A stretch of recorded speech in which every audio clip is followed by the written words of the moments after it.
first space flight. Dr. Michael R. Barrett, Crew 8 pilot, was selected by NASA in 2000. He's the only member of the Crew 8 cohort who's been to space before, as part of Expedition 1920 in 2009 and STS-133 in 2011. Prior to Crew 8, he spent 212 days in space. He is board certified in internal and aerospace medicine and has been awarded numerous times for his contributions to space medicine research. Michael lives in League City, Texas, with his wife Michelle and their 5 children. Personal and recreational interests include sailing, boat restoration, writing, and cooking good food in harsh or remote places. Next up is mission specialist Jeanette Epps. This was also her first space flight. She's a Syracuse, New York native and was a NASA fellow during graduate school. She then worked for Ford Motor Company, where she received a U.S. patent for her research into auto collisions and countermeasure systems. Then, after leaving Ford, she joined the Central Intelligence Agency, or CIA, for 7 years, working as a technical intelligence officer before she became a NASA astronaut in 2009. She has a Master of Science and Doctorate of Philosophy in Aerospace Engineering, and she is also a twin. Mission specialist Alexander Grebenkin was also a first-time flyer for this particular mission. He graduated from the Irkutsk Military Aerospace Engineering Institute in 2002, majoring in the engineering, maintenance, and repair of aircraft radio navigation systems. He then attended the Moscow Technical University of Communications and Informatics, graduating with a degree in radio communications, broadcasting, and television. He was accepted into the Cosmonaut Corps in 2018 and served as flight engineer while on board the space station. So right now, we now know a little bit more about the crew flying on Crew 8. Let's talk a little bit about the development of the capsule that they are flying in. So for those that might be unfamiliar, they're flying in a Dragon Crew capsule. Development of Dragon 4 Crew actually started with the Dragon cargo spacecraft. The Dragon was designed from the beginning to fly humans to space, so much so that even the very first window, even though there were no people on board, it had a window. Before we could fly humans, our teams implemented a number of design upgrades to make sure both Dragon and Falcon 9 are suitable for flying people, and then put both vehicles through thousands of tests to prove their safety. Dragon itself is capable of carrying up to 7 passengers. It is the only spacecraft currently flying that is capable of returning significant amounts of cargo to Earth, and is the first private spacecraft to take humans to the space station. Dragon also is fully autonomous, which means that it can fly itself, but it also features full manual override capabilities in case of an emergency. Now, standing at almost 27 feet tall from the bottom of the trunk to the top of the nose cone there, Dragon is composed of 2 main elements. The spacecraft, which is designed to hold crew and pressurized cargo, and that's the portion at the top, as well as an unpressurized section known as the trunk, which we spoke a little bit about earlier. At the top of the pressurized section of the spacecraft is the nose cone, and that protects the docking system and also the Guidance Navigation Control System, or GNC system. The nose cone opens for docking and remains attached to the Dragon spacecraft the entire time, unlike the previous version of Dragon, where the nose cone, we jettisoned the nose cone, and ultimately keeping that attached helps us toward our reusability efforts. Now, opposite of the nose cone is the trunk. That is that unpressurized section at the bottom that I mentioned. It provides attachment points for Falcon 9, the Dragon spacecraft, and for cargo. One half of the trunk is actually covered in solar panels that provide power to Dragon during flight and while it's on station. That is the black side of the trunk. The other half, which is painted white, contains a radiator that rejects heat from the active thermal control system to space using our new Pika tiling technology. The trunk now also has new aerodynamic fins, which provide stability in the event of an emergency abort. Now, I mentioned abort. In the event of an event such as that, Dragon is outfitted with 8 Super Draco thrusters, and those would power the astronauts to safety. Dragon's Super Draco launch escape system is a key safety feature of Dragon and gives the crew the ability to quickly separate from Falcon 9 and safely escape from the time of the launch all the way to orbit. This is a feature that no other spacecraft in history has possessed. Dragon is also equipped with 16 Draco thrusters, and those are used to orient the spacecraft during the mission, including apogee and perigee maneuvers, orbit adjustment, and attitude control. If you tuned in to some of our docking or undocking webcasts, you might have actually seen some of those Draco thrusters firing live in action. Now, each Draco thruster is capable of generating 90 pounds of force in the vacuum of space. I want to point out here we have our first views inside the Dragon capsule with our Crew 8 members. It seems as though everyone is sitting very comfortably inside their seats as they await their return back to Earth. Now, the seats that they are sitting in there, the spacecraft is designed to accommodate up to 7 crew members, like I mentioned just a couple minutes ago. Obviously, you can see today we're only flying 4. The modular seats, these are modular seats, and they can be removed and replaced by additional cargo, which is what we do when we fly 4-person crews. The seats themselves are made of carbon fiber and will be custom sized for any crew members flying on board, meaning the bucket that basically their bodies rest in, as well as the footrests and the armrests, all have the ability to customize the length of each of those pieces so that everyone remains comfortable and safe while they are in their seats.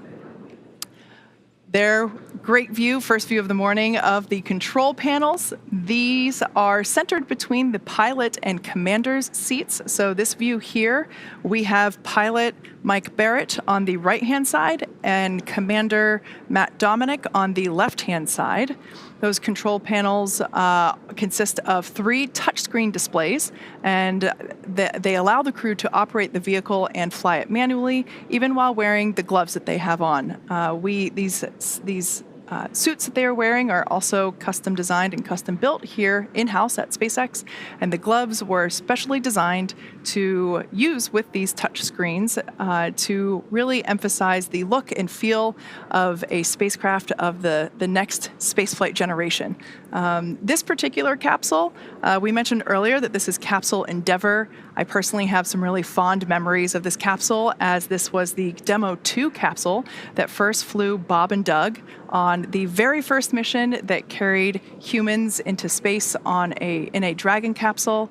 I personally have worked inside this capsule while we were doing the initial build of it. I remember looking out that window right there at the feet of Jeanette Epps, and it's so incredible to see that this capsule is now about to complete its 5th spaceflight mission. It's truly something, isn't it, Sandra? It is, and another fun fact about this particular spacecraft, Endeavour is completing the longest cumulative time in space that any U.S. spacecraft has ever experienced, and this is the longest single space flight for a U.S. spacecraft ever, at 235 days in space, of which 234 were docked to the International Space Station. So to prepare for some of the upcoming events, Dragon is currently doing a couple of things autonomously.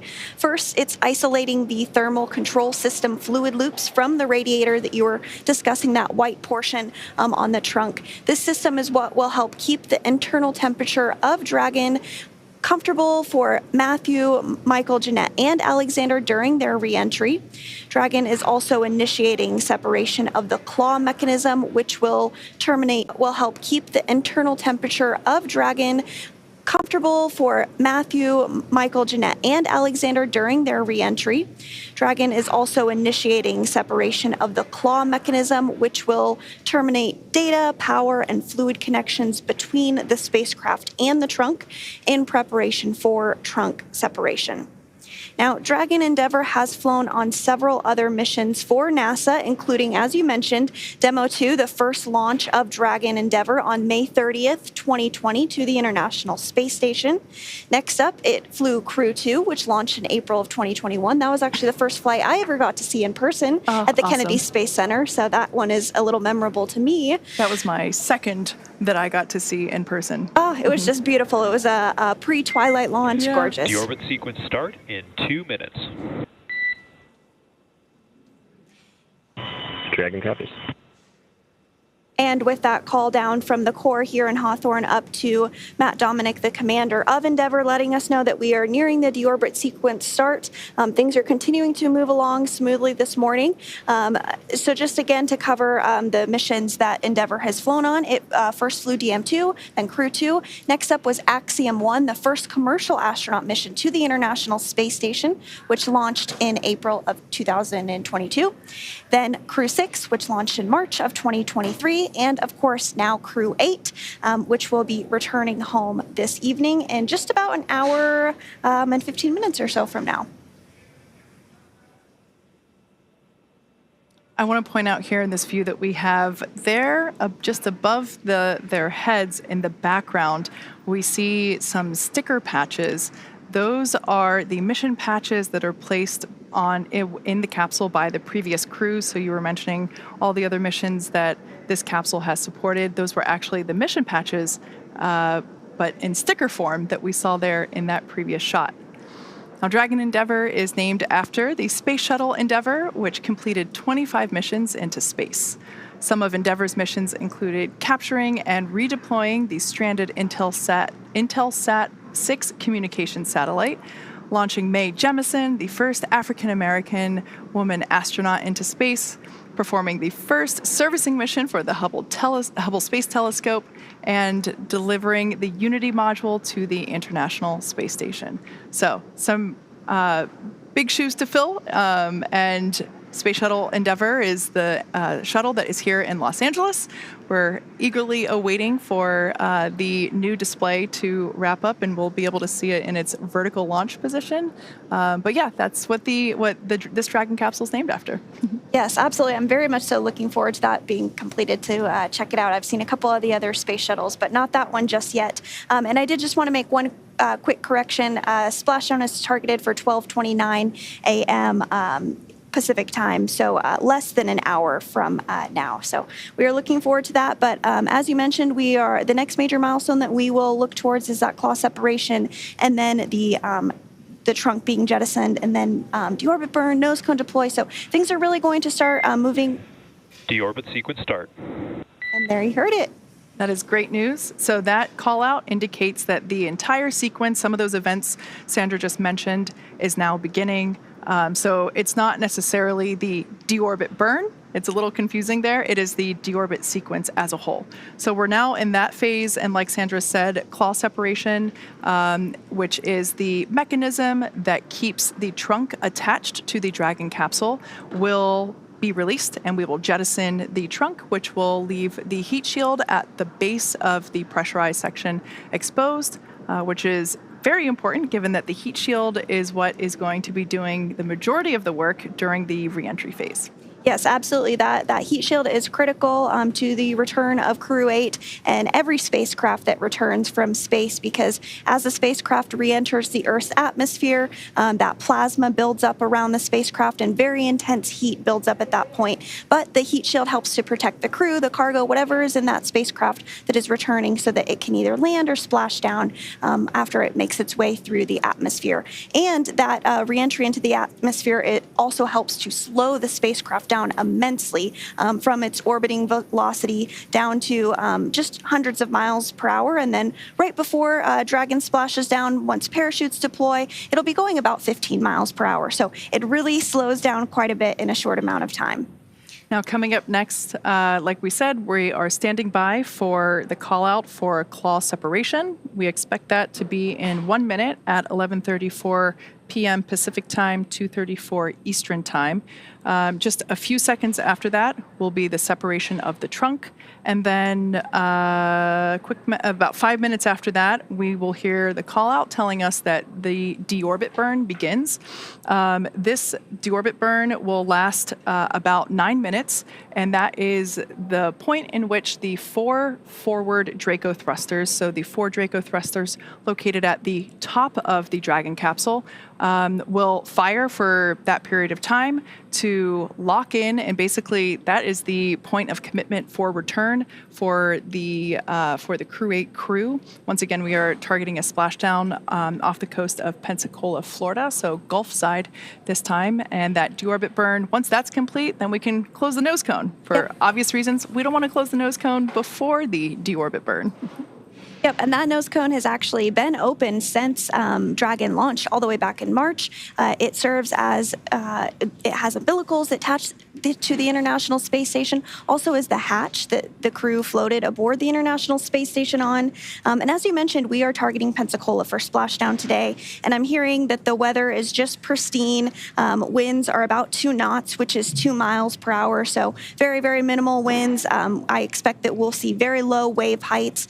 And if you've been following along with this mission, you know that weather has been a watch item for us with this particular mission. There were a couple of hurricanes that moved through the Florida area, and then some additional storms that caused some of those parameters, whether it be winds, wave heights, precipitation, lightning. We look at all of these factors. Nominal trunk jettison. Dragon cabin. All right. Great news there. So not only did we perform the claw separation, but we also jettisoned the trunk, and that call out there was from SpaceX Core, which is located there in SpaceX Mission Control Hawthorne, which is the view there. Those are our operators that are on console monitoring and controlling Dragon. And yeah, so that is a good call out. So next up will be the deorbit burn. Like I said before, this will last 9 minutes long, and everything so far is looking good for splashdown of Crew 8. Yep, and with that trunk separation being confirmed, that means that telemetry is now looking good. The nitrox system is primed for cabin and suit cooling, and the heat shield is exposed and ready for atmospheric reentry. Again, that's very important. The trunk served its purpose by gathering energy from the sun through its solar cells and converting that to battery power. And since we will be separating the trunk, we can't generate any more new power, but we don't need to since we're coming home, and Dragon does have enough battery power already stored up ahead of that deorbit burn. Next up, the final steps that Dragon will perform prior to reentry, the slew or maneuver to deorbit burn, and the attitude and the deorbit burn itself. This is the last time that the forward Dracos, which are, like I said before, those 4 thrusters that are located on top of the spacecraft, it is the last time that those will ignite. The deorbit burn will place Dragon on a precise trajectory to return to the splashdown site off the coast of Pensacola, Florida, and will last about 9 minutes once it begins.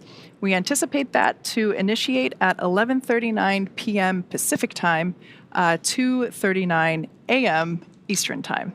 So we're standing by right now. Everything continues to look good. We will, of course, bring you views inside Dragon capsule once we get them again, but sometimes due to ground station coverage, we are unable to do so. So unfortunately, you're stuck with Sandra and I. And I am hearing that Dragon is in that deorbit burn attitude, so just another milestone as we plug ahead this evening. And it's very important that that angle is correct for the deorbit burn, because if you go too high or too low in the atmosphere, you're not going to come in at that right trajectory and have the heat shield be able to do its job, and then of course you wouldn't be splashing down in the targeted zone. So Dragon is in that deorbit burn attitude, and we will stand by for the deorbit burn to begin in just about a minute from now. Once again, that deorbit burn is what locks the capsule into its landing site. Of course, like Sandra mentioned earlier, we have been watching weather for quite some time. We were, everyone's excited to bring Crew 8 home, but only going to do that if the weather allows and is safe for both the crew on board as well as the recovery teams. And so it has been a little bit of a waiting game, but everything is looking good weather-wise, and we are locked into Pensacola, Florida. And this deorbit burn, which will last 9 minutes, is what is basically the last firing of the 4 forward Draco thrusters. Again, those are the ones located at the top of the capsule. And once that is complete, we will be able to close the nose cone. It's important important to do this before the Dragon capsule begins to experience aerodynamic heating as it re-enters the Earth's atmosphere. It's important to get that nose cone closed so that we are able to protect the forward hatch and all of those components there during that reentry phase. Like we mentioned before, that is a period of high heating, and so we really want to make sure that that nose cone gets closed in time. And it usually takes about anywhere between 6 to 8 minutes in order for that nose cone to close. So while we are under an hour from splashdown, once again, we're targeting at 12:29 a.m. Pacific time, 3:29 a.m. Eastern time splashdown. So under an hour, and things are going to move fairly rapidly, even though you might hear us say things like, this is going to last 9 minutes, this will last 8 minutes. It certainly goes fast. Yep, absolutely. And so we are standing by for confirmation that deorbit burn has begun. And I did just get that confirmation that the deorbit burn is underway. That burn is slated to last less than 9 minutes, 8 minutes and 20 seconds, so just under 9 minutes there.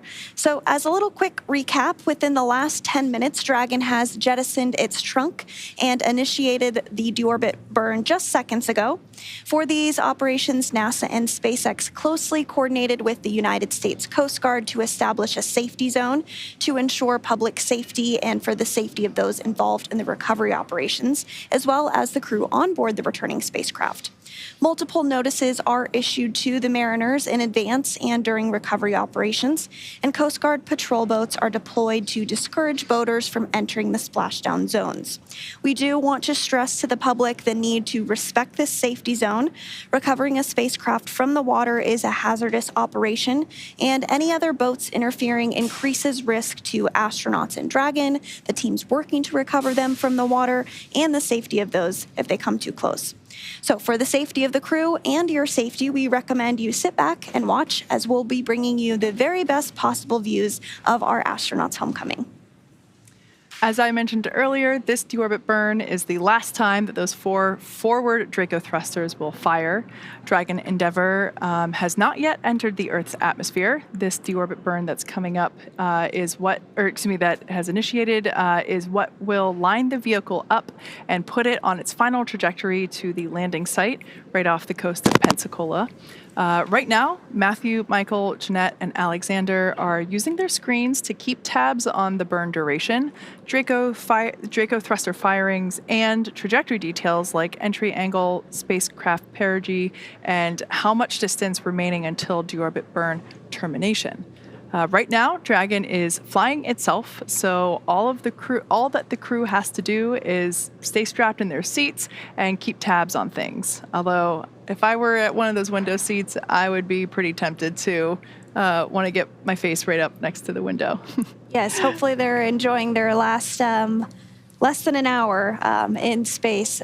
They did have about 34-hour period from undocking to when they will splash down. So the crew had the opportunity to get out of those spacesuits, have a meal, get some rest. But right now they are suited up as we call this a dynamic period of the flight. So during launch, the crew is suited up, during the docking, during undocking, and then during splashdown operations. So NASA and SpaceX did jointly select the primary splashdown location off the coast of Florida. So as we discussed a little bit already, this selection process works with a lot of different variables, including space station's orbital trajectory, what landing sites are available and have favorable weather, how much free flight capability Dragon has for the trip home, and the sleep schedule for the returning crew members. We'll start with, we've got some more views there inside the capsule. We can see the crew there keeping tabs on things with the touchscreen displays. Doing a little fist pump there was Commander Matthew Dominic. I think they're excited to come home.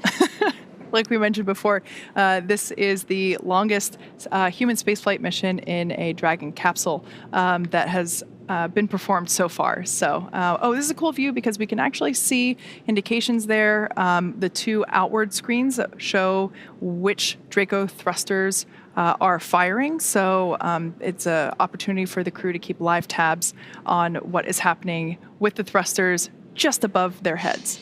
Now, getting back to the return or the splashdown sequence, we start calculating daily return options based off of the space station's current orbit and Dragon's capabilities to maneuver and line up for reentry. The time from undock to landing at the primary site can vary from less than 6 hours to more than 39.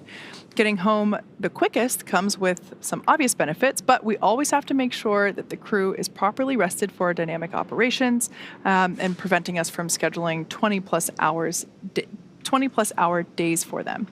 Trajectory and ballistics experts provide the daily opportunities that would line up Dragon with the 7 landing zones and split them into what we call ascending and descending opportunities. And we are now over halfway through that deorbit burn. Dragon is using its Draco thrusters after leaving station to execute a series of altitude lowering maneuvers and to line it up with the selected primary site off the coast of Pensacola, Florida. It can also change to different alternate sites while in free flight if sudden weather moves in that we'll need to avoid, but we don't have any of that happening today. And weather is something we are constantly looking at, making the final call to proceed about 2.5 hours before the crew undocks.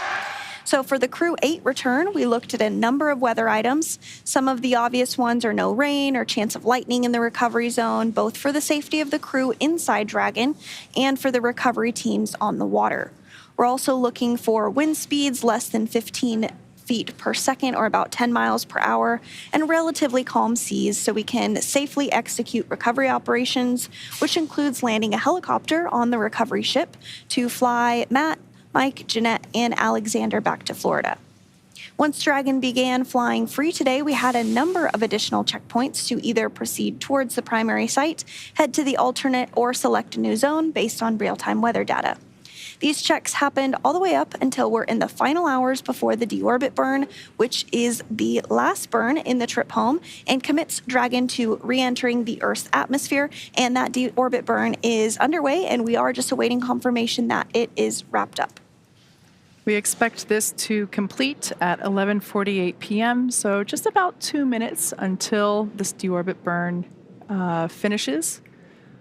Once again, our live views inside the Dragon Endeavour capsule with the Crew 8 team inside. These views here, so we can actually see there in the center console, that is basically a trajectory tracker for showing them where they anticipate to splash down. But the view that I particularly love are the Draco firings there on either side of that center console. And we were getting a good view of Matt. Oh, there we are, right on time. A good view of Matt Dominic. He is the commander of Endeavour. This is his first space flight, and I have just so enjoyed seeing the photography that he has been able to capture. Been incredible. Yes, if you have not seen it, please do go check out our social media pages, our Flickr account. He really took to the photography during his mission and has captured some just breathtaking, spectacular, marvelous images. I think the only thing that could be better is if I were able to see it with my very own eyes from up there. Now we are standing by for the completion of the deorbit burn. For those that have just recently joined us, we have already separated from the trunk. We've jettisoned that trunk to expose the heat shield at the base of the pressurized section of the Dragon capsule.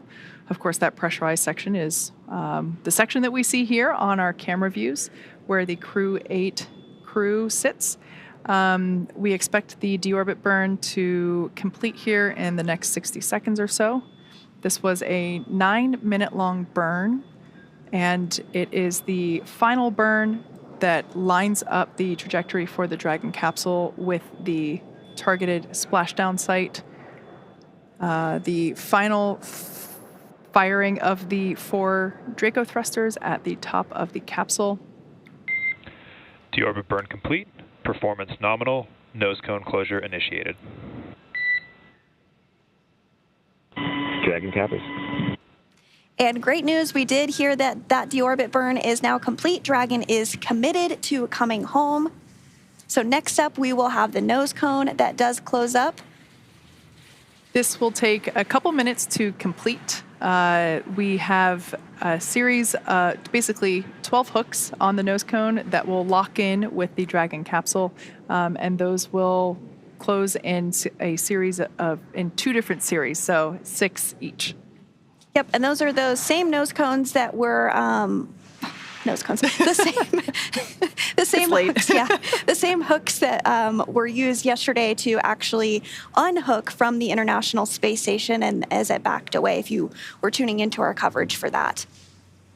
So in the background, Dragon is currently inhibiting those forward bulkhead Draco thrusters that we just used to complete the deorbit burn, ensuring it's safe to latch the nose cone shut for reentry. Also, the vehicle will begin to initiate that nitrox suit purge. This helps Matt, Mike, Jeanette, and Alexander stay cool and comfortable during reentry, which is coming up in about 20 minutes or so from now. At this point, the nose cone, again, is closing and protecting the forward hatch for reentry. And the crew will continue to use their screens to monitor the locking of the nose cone, which is done by that set of hooks, 12 in all. So we did hear that nose cone close is underway. We expect it to be closed in about a minute or so. And again, this nose cone has remained open since the crew launched all the way back in March.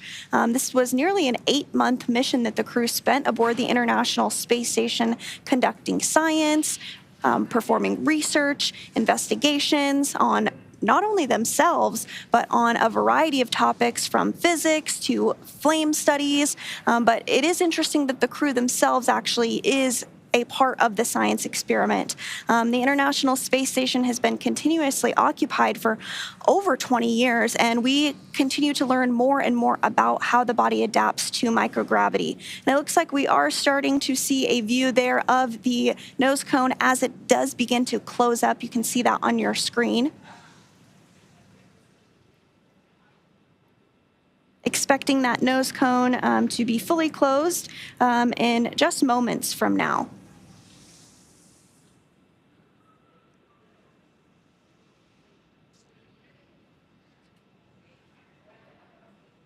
And we'll stand by for that nose cone to go ahead and be closed up. Again, we expect that call out here in just a few seconds from now. While this nose cone closure is underway, this is the final physical change that Dragon will undergo today. This, like we mentioned earlier, we jettisoned the trunk, and now we're closing the nose cone. And once that nose cone is closed, Dragon is basically in its final configuration and ready to begin its re-entry period through the Earth's atmosphere. As we mentioned earlier, that period is a period of time of a high dynamic loads or aerodynamic loads and heating. So the heat shield will be doing quite a bit of work during that time and helping to slow the capsule down significantly. In fact, right now they are still going at orbital velocity, and when they begin to re-enter the atmosphere is going to be pushing back on the capsule and helping to slow it down. And that energy turns into heat at the base of the heat shield, and that heat shield helps protect the crew and the capsule during that phase. By the time that the drogue parachutes deploy and help slow the capsule down even more, basically that re-entry period sees a deceleration from 17,500 miles per hour down to 350 miles per hour. So while the atmospheric re-entry is a we see the Dragon capsule come back with some, toasty marks on it. It's for good reason. It really actually helps do quite a bit of work to help slow the capsule down itself. So we are standing by actually I did just hear that we have confirmation that the nose cone is now closed. So nose cone closure is complete. And we basically move into the second half of entry. Dragon is now beginning to inject cooled nitrox into the air that is being delivered to the suits worn by Matthew, Michael, Jeanette, and Alexander. Again, this is what will allow the crew to remain comfortable while those external temperatures outside of Dragon reach 3,500 degrees Fahrenheit. With the heat shield pointing forward, it is basically leading Dragon to the landing site. So we've been talking a little bit about the heat shield. Dragon's primary heat shield is comprised of Pica 3.0, which stands for Phenolic Impregnated Carbon Ablator. First gen Pica was actually initially developed by NASA for studying and sampling comets within our solar system. That's right, and SpaceX partnered with NASA to develop Pica X, which was the second-gen product used on all Dragon 1 cargo resupply missions that successfully resupplied the International Space Station on 20 missions. Pica 3.0 was developed specifically for use on Dragon 2 crew and cargo with enhanced structural and thermal properties that optimized the heat shield and drove down cost and mass. The remainder of Dragon is composed primarily of a SpaceX proprietary ablative material. It's another class of thermal protection which is lighter weight versus Pica and protects the underlying composite structure during that reentry phase to ensure that the structural capabilities are maintained, and that also helps to make sure that our Dragon capsules are easily and rapidly reusable. And while Dragon will experience temperatures well over 3,000 degrees Fahrenheit during peak reentry conditions, the characteristics of the TPS, or thermal protection systems, coupled with the ECLIS environmental control and life support system in the pressurized interior, will ensure that Matt, Mike, Jeanette, and Alexander stay cool and comfortable during all phases of reentry through splashdown. And again, we are now less than an hour away from splashdown off the coast of Pensacola, Florida. Targeting that splashdown at 12:15 a.m. Pacific time. And we are now less than 20 minutes away from the start of that 7-minute blackout period where we won't have communications with the crew due to that blackout period as that ionization builds up around the heat shield we just discussed.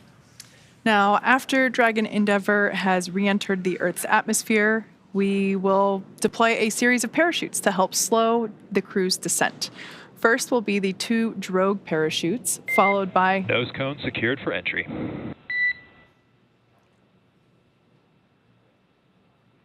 Dragon capsules, great news.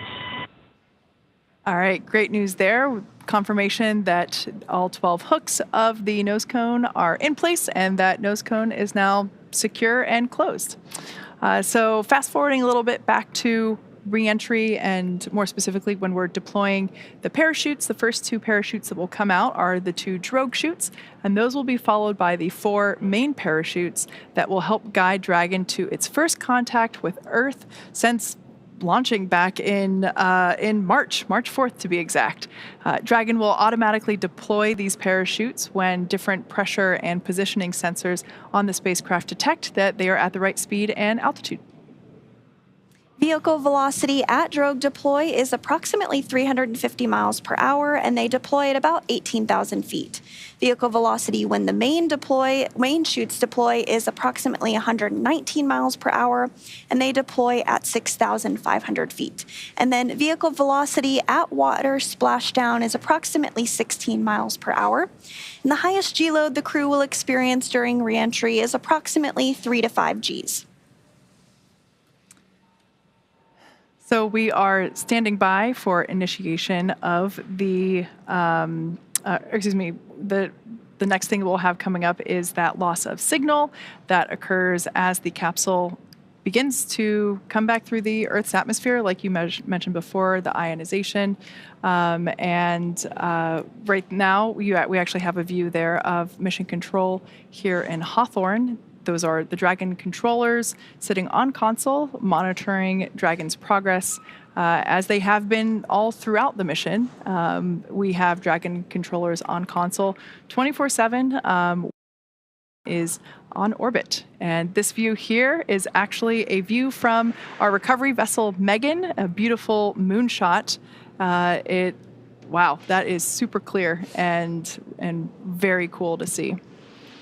Yeah, absolutely. The recovery team did deploy out to the vessel a short time ago, about an hour before splashdown, and some members do go a little sooner than that. It just depends on the role. But there's an entire team that helps to support the splashdown, and we'll talk through all those operations. You'll see a lot of the folks on camera this evening, but it looks like they are getting a beautiful view of the moon and soon to be a beautiful view of Crew 8 as they re-enter the Earth's atmosphere.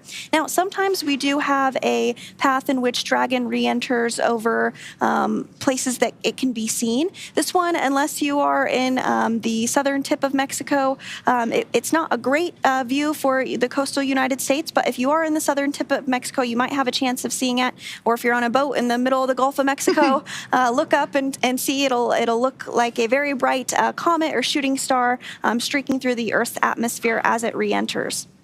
So this view, once again, coming to us from our recovery vessel, Megan, out in the Gulf. We will actually also have views of the capsule re-entering from this vessel as well, we hope. We also have, like Sandra mentioned, in terms of the trajectory, we have a tracker that we are utilizing to follow Dragon Endeavor's progress as it continues to work through its next steps. Once again, we have successfully jettisoned the trunk. We have completed the 9-minute deorbit burn. We have closed the nose cone, and we are now standing by for Dragon entry, as well as the loss of signal. That is a period of time in which the Dragon capsule is coming through at orbital velocity, coming through the Earth's atmosphere, and plasma begins to build up on the bottom of the heat shield, and basically it prevents us from communicating with the Dragon capsule or receiving communications from the Dragon capsule. So we call it a blackout period just because it's a brief period of time in which we are unable to hail the crew, but we anticipate that to begin at 12:25 a.m. Pacific time and apologies, I'm getting my numbers wrong here. That is actually the time in which we anticipate to acquire the signal. We anticipate to lose the signal at 12:15 a.m. Eastern Pacific time. Or 3:17 a.m. Eastern time. So all that being said, we're going to follow Dragon's progress, and we are going to stand by and take a moment to pause and listen to the nets as we await that moment of loss of signal. We will continue to monitor the nets and stand by and watch Dragon's progress.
Dragon SpaceX for entry briefing.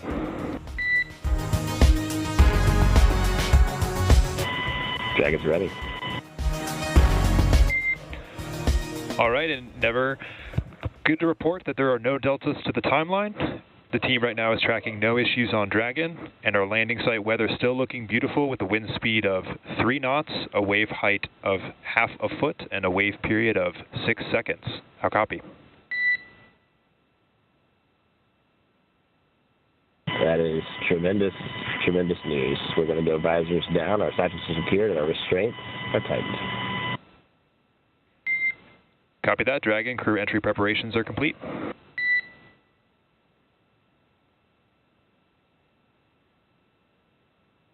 Dragon copies.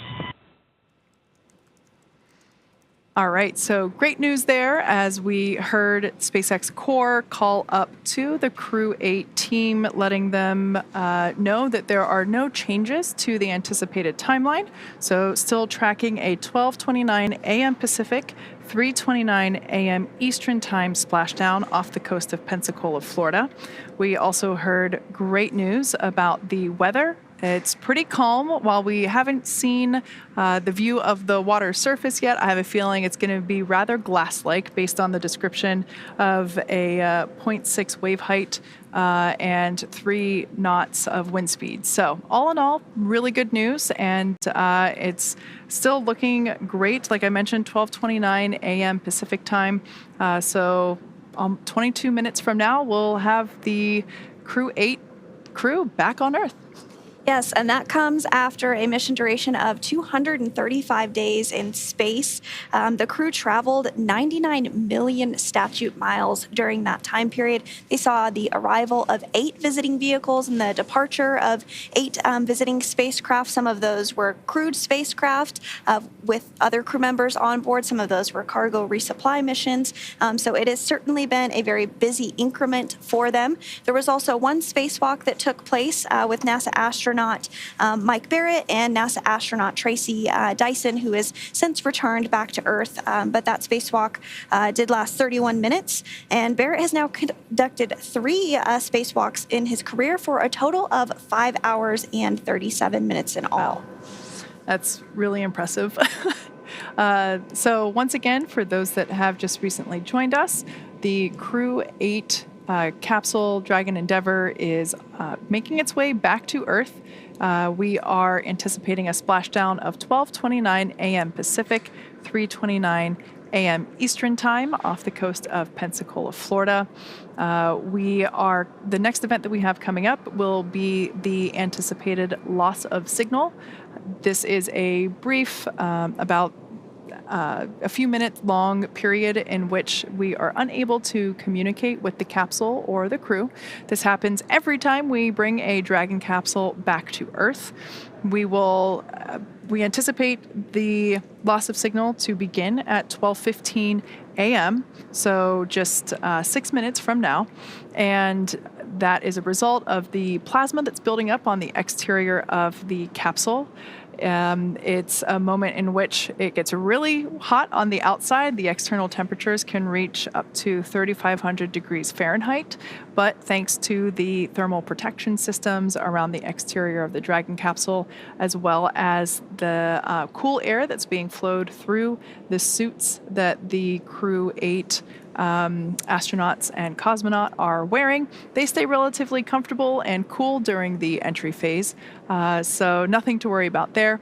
But we do anticipate the acquisition of signal to come back at 12:22 a.m. for a total of a roughly 7-minute period of blackout. That's not exact. Sometimes we're able to get comms back a little bit earlier, so you'll actually hear SpaceX Core, the crew operations and resource engineer. That is the voice that we've been hearing throughout the events today, speaking to Commander Matt Dominic. You'll actually hear the SpaceX Core begin to hail the crew a little bit earlier, just to see if we get those comms back. Yep, absolutely. And so the crew is suited up during this portion of the flight, and they will remain through all the actual splashdown and once they're removed from Endeavour as well. But the spacesuit's primary function is to protect the crew in the event of a cabin depressurization. So if that were to occur, the suit would inflate to provide a habitable environment long enough for the crew to return home. 5 minutes until anticipated LOS. We'll see you on the other side at 0723 Zulu. Dragon copy 0723 Zulu. See you on the other side. Good readback. And those words from the Corps here in Hawthorne up to the Crew 8, particularly to Matt Dominic, who is the commander of Endeavour, letting them know that they'll see them on the other side of that blackout period, expected to end at 12:23 a.m. Pacific time this morning. So again, the spacesuit does help to protect the crew if needed. It is flame resistant as well, and the outer layer also helps to protect the crew in any event of a fire. It's also custom tailored and is a single piece suit. This means that the helmet, gloves, and boots all remain attached. The helmet is made from 3D printed nylon and has a visor that pivots open. The quick disconnect, or QD, on the right thigh mates to an umbilical on the seat and provides air for ventilation, oxygen, nitrox for pressurization, and allows for the electronics to be connected all from a single location on the suit. A tubing network inside the suit delivers air to the neck and limbs to keep the crew cool while wearing the spacesuit. And the suit's communication system consists of helmet-mounted microphones and in-ear speakers, which the crew has been using to communicate with the ground. It takes less than 15 minutes to put on the spacesuit, and this is what we call an intravehicular activity, or IVA suit, designed for use inside Dragon. When the astronauts move onto the International Space Station, the suits do stay on board Dragon, and then the astronauts wear NASA's extravehicular activity suit, or EVA spacesuit, when outside the International Space Station conducting those spacewalks. So everything continuing to go smoothly this morning. We are awaiting the next major milestone, which is the blackout period, when the crew does begin to re-enter the Earth's atmosphere, and we'll start to feel some of that pull of gravity for the first time in nearly 8 months since their launch back in March. Live view there of the team on console continuing to monitor Dragon as it makes its way back to Earth. That is SpaceX Mission Control, located in Hawthorne, California. And like I said, it's where our teams monitor Dragon, checking in on all of its systems, help make sure that the crew has a safe journey. Our team in Mission Control follow their progress all along the way. On console or headset are 6 key positions who are monitoring the health of the vehicle and the crew. The mission director is responsible for mission success and is in charge of that room. The person that we hear talking to the team up in space is the Crew Operations and Resources Engineer, or CORE. The other positions are focused on vehicle systems like navigation, control, avionics, software, propulsion, life support, and of course communications with the ground segments. So lots of specific roles being filled there at the Mission Control in SpaceX.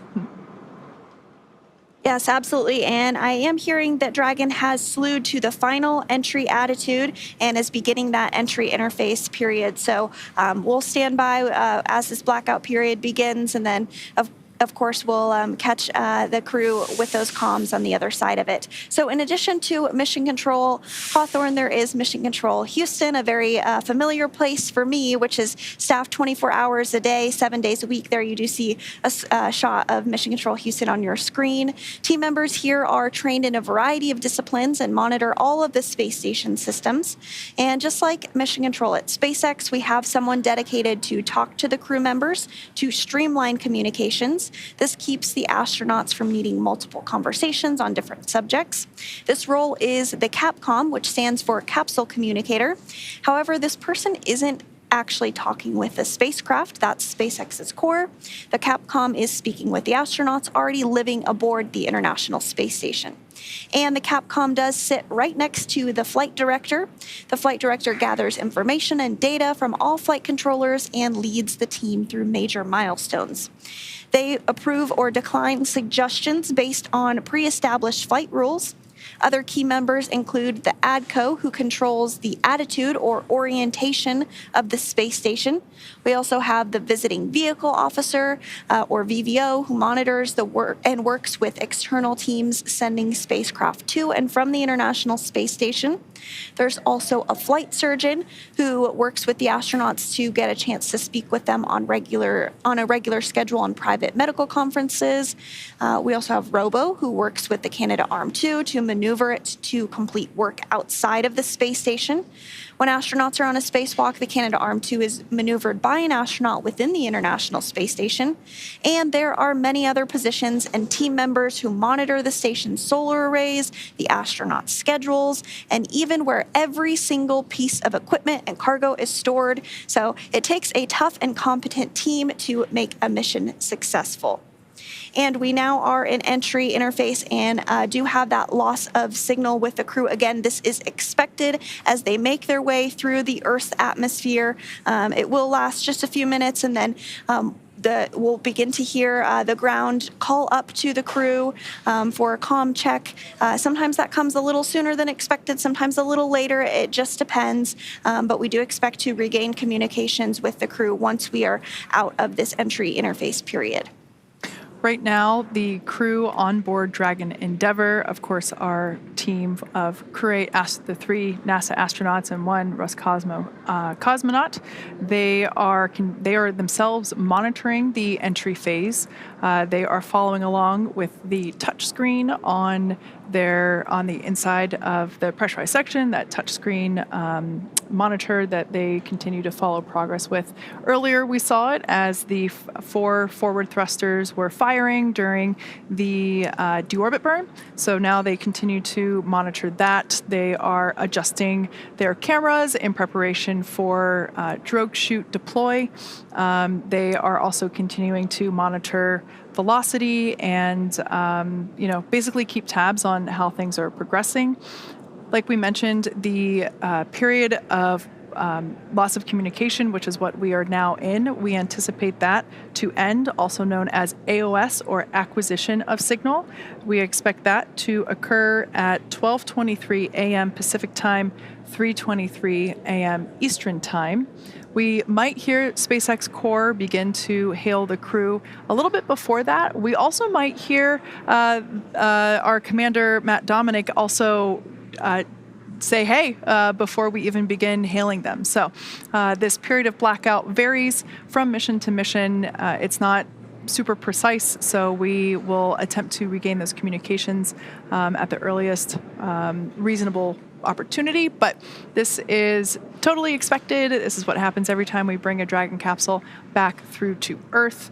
The temperatures can reach upward of 3,500 degrees Fahrenheit. This is why we see, once the Dragon splashes down, we see that the exterior, which was a nice pristine white at liftoff, and while it was on orbit, becomes more like a toasted marshmallow after it comes back. We see that thermal protection system having done its job in protecting the structure of the capsule as well as the astronauts inside. So for those that have recently joined us, we are in the expected blackout period. We anticipate this to end at 12:23 a.m. Pacific. The team there on your screen located at SpaceX Mission Control here in Hawthorne, California, as well as the team in Houston at Johnson Space Center, continue to monitor. Like I said before, the Crew 8 team is also monitoring using their systems as well.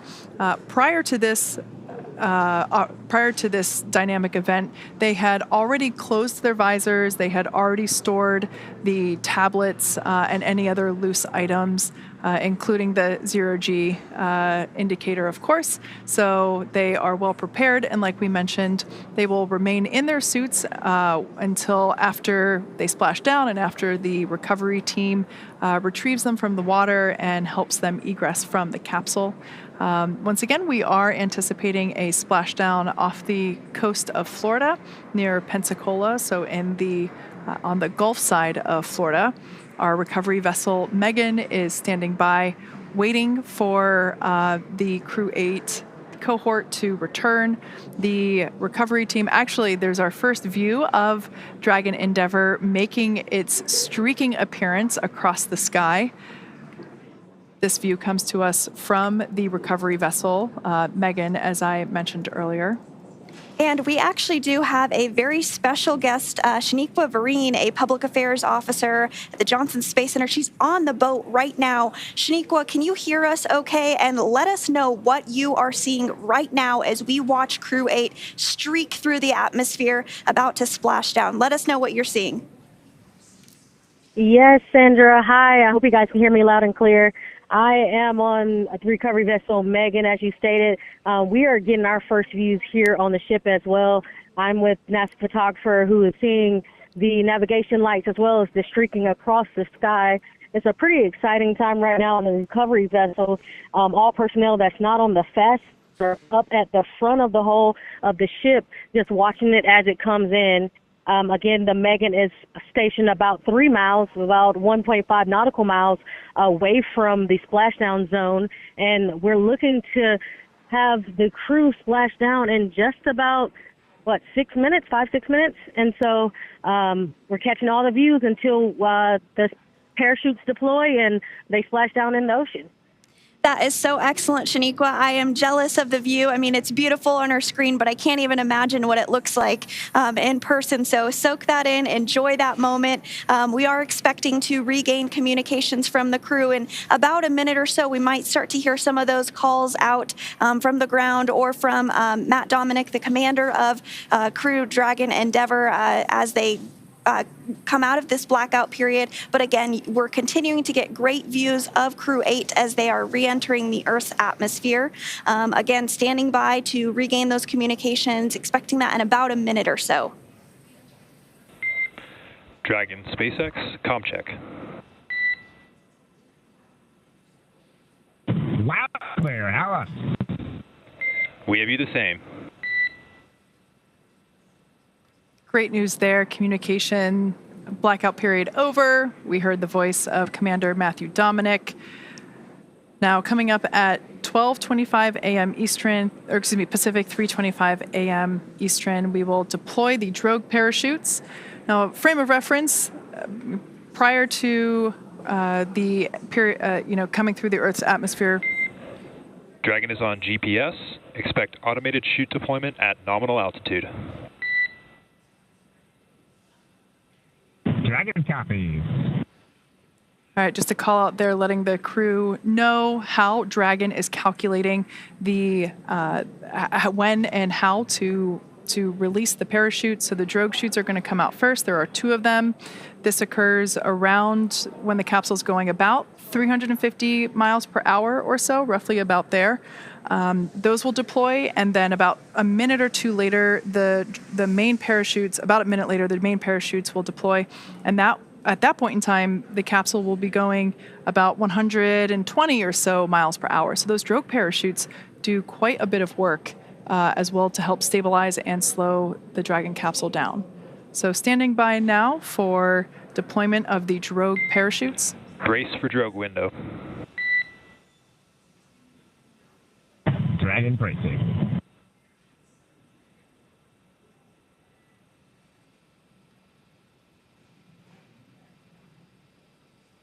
And this view again is from the WB-57. That's one of our high altitude planes as it continues to track Dragon ahead of those drogue parachutes being deployed. And shortly after that, we'll see the main parachutes deployed. But we'll stand by for those drogues to go ahead and get deployed.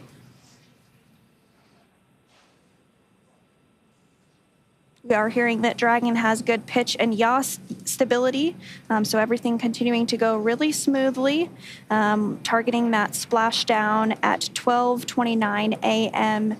Pacific time, so just about 4 minutes or so from now. Once again, there we can see that the drogue parachutes, thanks to that WB-57 views, drogues are deployed. We can see 2 good-looking drogues. Oh, this is a great view from inside the parachute bay where those drogue parachutes... Drogue chute descent rate nominal. Next, Dragon copies. those drogue chutes will next pull out the main parachutes, and we'll see those 4 main parachutes open and inflate.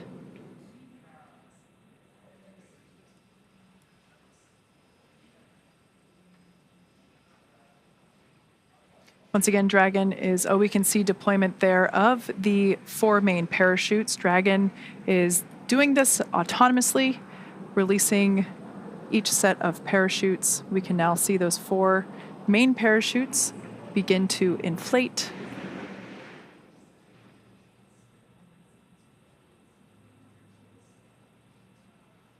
Pretty incredible to see how, as those main parachutes inflate, the capsule itself slows down even more significantly. Main chute descent rate nominal. Copy. Nominal descent rate 1,000 meters. Copy, 1,000. We will continue to hear call-outs from Commander Matt Dominic of the distance from the water. Those parachutes really doing their job now, as you mentioned, Kate, starting to slow the spacecraft down even more and more. By the time the crew actually does splash down in the water, they'll be going about 15, 16 miles per hour. So those parachutes really taking on that air to slow down the spacecraft. 800 meters. Copy, 800. Like you said, Commander, Matt Dominic will continue to report altitude every 200 meters. So we just heard the 800 meter call out.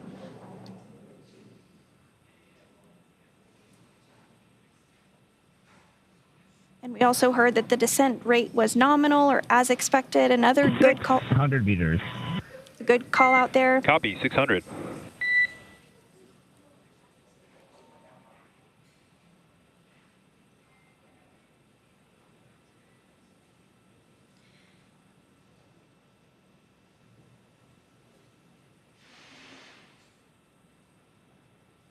Continuing to get great views from the WB-57 as Crew 8 is nearing splashdown. 400 meters.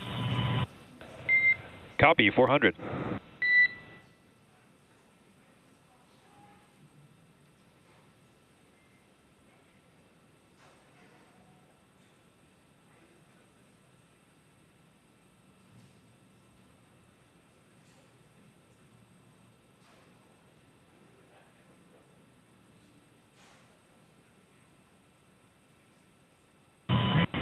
Meters, bracing.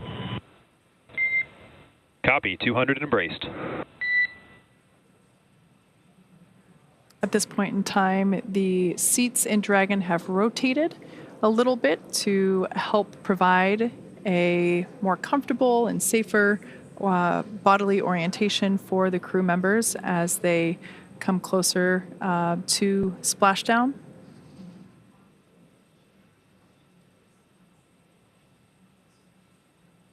Like we said before, the capsule's going about 15 or 16 miles per hour. And splashdown.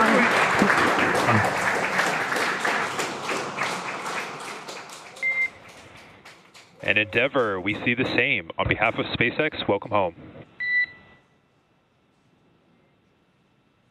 And as you can see on your screen, we do have visual confirmation. And NASA teams, what an incredible hot ride.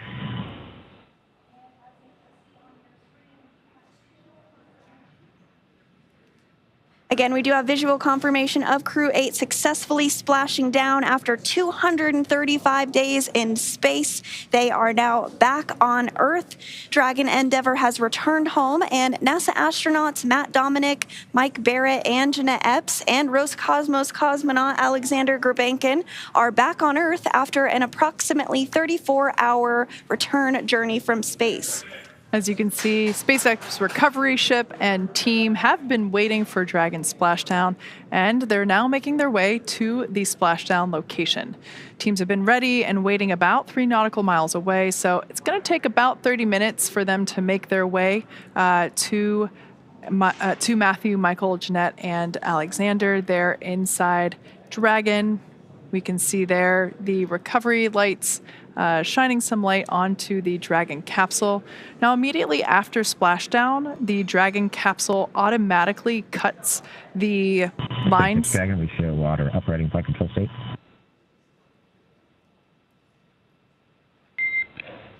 SpaceX copies. We see the same. So that was just Commander Matt Dominic reporting the orientation in which Dragon is now in, which we see there on your screen. Like I mentioned before, the Dragon capsule automatically cuts. SpaceX, we stable 1. Copy and concur. Stable 1. Dragon automatically cuts the lines to the parachutes, so we will see some of the recovery team in the fast boats, which are now approaching the splashdown site. We'll see a couple of those boats divert over to where the parachutes landed, as we will retrieve those from the water. We will also see a fast boat approach the Dragon capsule. That team is responsible for making sure that there are no remaining hypergolic residue on the capsule after it has spent significant time in space. Those hypergolic propellants are what are used to maneuver Dragon on orbit, and they are toxic to people here on Earth. And so we want to make sure that the recovery team is safe, so we'll see that fast boat approach and perform initial safety checks to make sure there are no hypergolic residuals there on the exterior of the capsule. We'll then see that team begin to rig up the Dragon capsule with some fittings, some straps that will ultimately be utilized to lift the capsule on board our recovery vessel, Megan. And we did have a good view there just a minute ago, and you can kind of see it here. The water is almost mirror-like. It's quite smooth. Very beautiful weather there off the coast of Pensacola for these recovery operations. So as you mentioned, they are going to begin to assess capsule safety. We do see some of those fast boats begin to approach, and they're going to do some of those sniff checks, make sure that everything is as expected before they continue with the operations of bringing Dragon closer to the recovery vessel and then eventually lifting it on. So we are now eagerly awaiting the recovery of our Dragon spacecraft with NASA astronauts Matt Dominic, Mike Barrett, and Jeanette Epps, as well as Roscosmos cosmonaut Alexander Gurbankin inside. So Dragon has already autonomously completed several steps to safe itself following splashdown, and we are continuing to see those views of the fast boats. They do have the go to approach. So for those of you just joining us, the mission has gone smoothly so far. Dragon successfully splashed down off the coast of Pensacola at 12:29 a.m. Pacific, 3:39 a.m. Eastern this morning. Dragon, SpaceX is go for recovery personnel to approach. Expect personnel alongside in approximately 1 minute. Dragon, you guys are fast. I always love that call out because, you know, it is not common to have people on the outside of your spaceship. So I love that we just give the team a heads up that they should expect people to begin climbing around their Dragon capsule. Now, approximately 34 hours ago, Dragon autonomously undocked from the International Space Station, completed a series of departure burns, jettisoned its trunk section, and then, as we saw just a little bit ago performed its final burn, the deorbit burn, which placed the Dragon capsule on a trajectory toward Pensacola, Florida. Dragon successfully re-entered the Earth's atmosphere, followed by deployment of its parachutes to slow the spacecraft down to a gentle splashdown. So we're now going to follow along with the final part of Matthew, Michael, Jeanette, and Alexander's journey as Dragon is prepared to be lifted out of the water and placed on the recovery boat. And you might have heard a call out a couple of minutes ago for something called Stable 1. There's a couple of different configurations that Dragon can land in. Stable 1 is the configuration that we are hoping for. So this means it's in the ocean and upright as expected, as you see on your screen as the lights do shine on it. So those fast boats continuing to approach and get closer. These will be the first human beings that Crew 8 has seen outside of their spacecraft since they were being strapped in ahead of launch by the closeout team at the Kennedy Space Center in Florida. So upon detection of landing, Dragon automatically did release the main parachutes to prevent wind from pulling the spacecraft.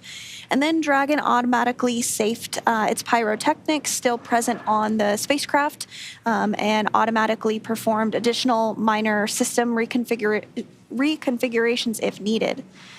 So the astronauts will remain seated and in their spacesuits at this point, but the onboard air conditioning keeps things temperature regulated inside the spacecraft so they can be comfortable, and the communication systems on board remain powered so the crew can continue to communicate, and we'll likely hear some of those calls back and forth from the ground to the crew inside Endeavour.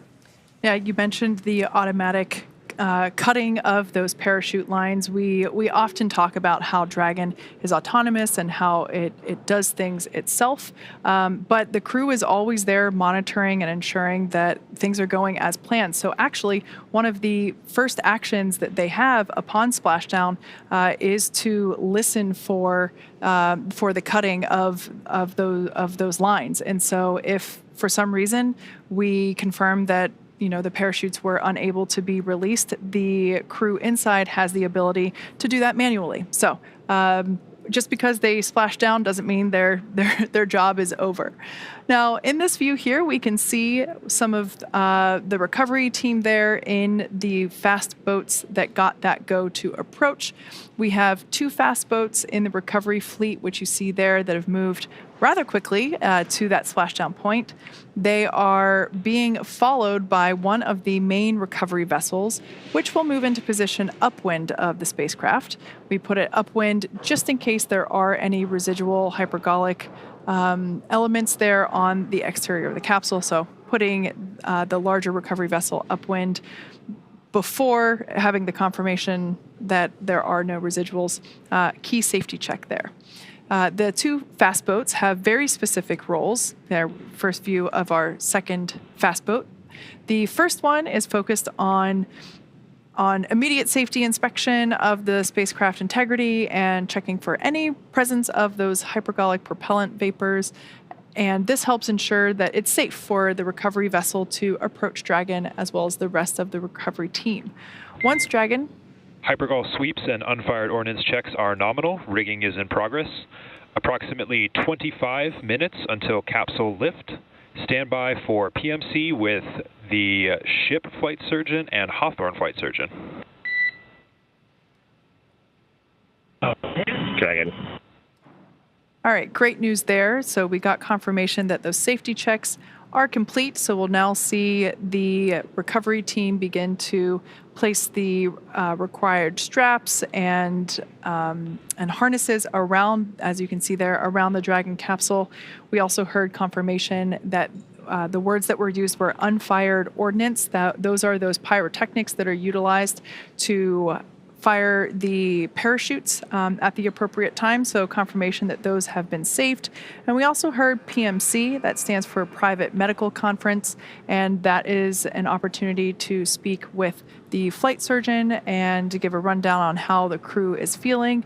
As we mentioned earlier, we have 3 spaceflight rookies, although they're not rookies anymore now that they're back on Earth, and 1 veteran, so Michael Barrett, this is he he has now completed 4 space flights. So it's a good opportunity even for everyone to check in with the surgeon and let them know how they're feeling.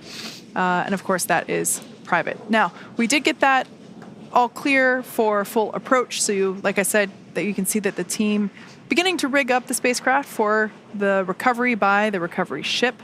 That second fast boat, which we see coming in and out of screen, is responsible for parachute recovery and also serves as a redundant boat to the first fast boat. We'll also get to see a team member on a jet ski helping to gather up those parachutes that are now detached. And it will take a little over 10 minutes for the recovery crew to complete their safety checks. But once complete, the crew will begin preparing Dragon to be lifted onto the recovery vessel. And again, we do see that rigging process underway.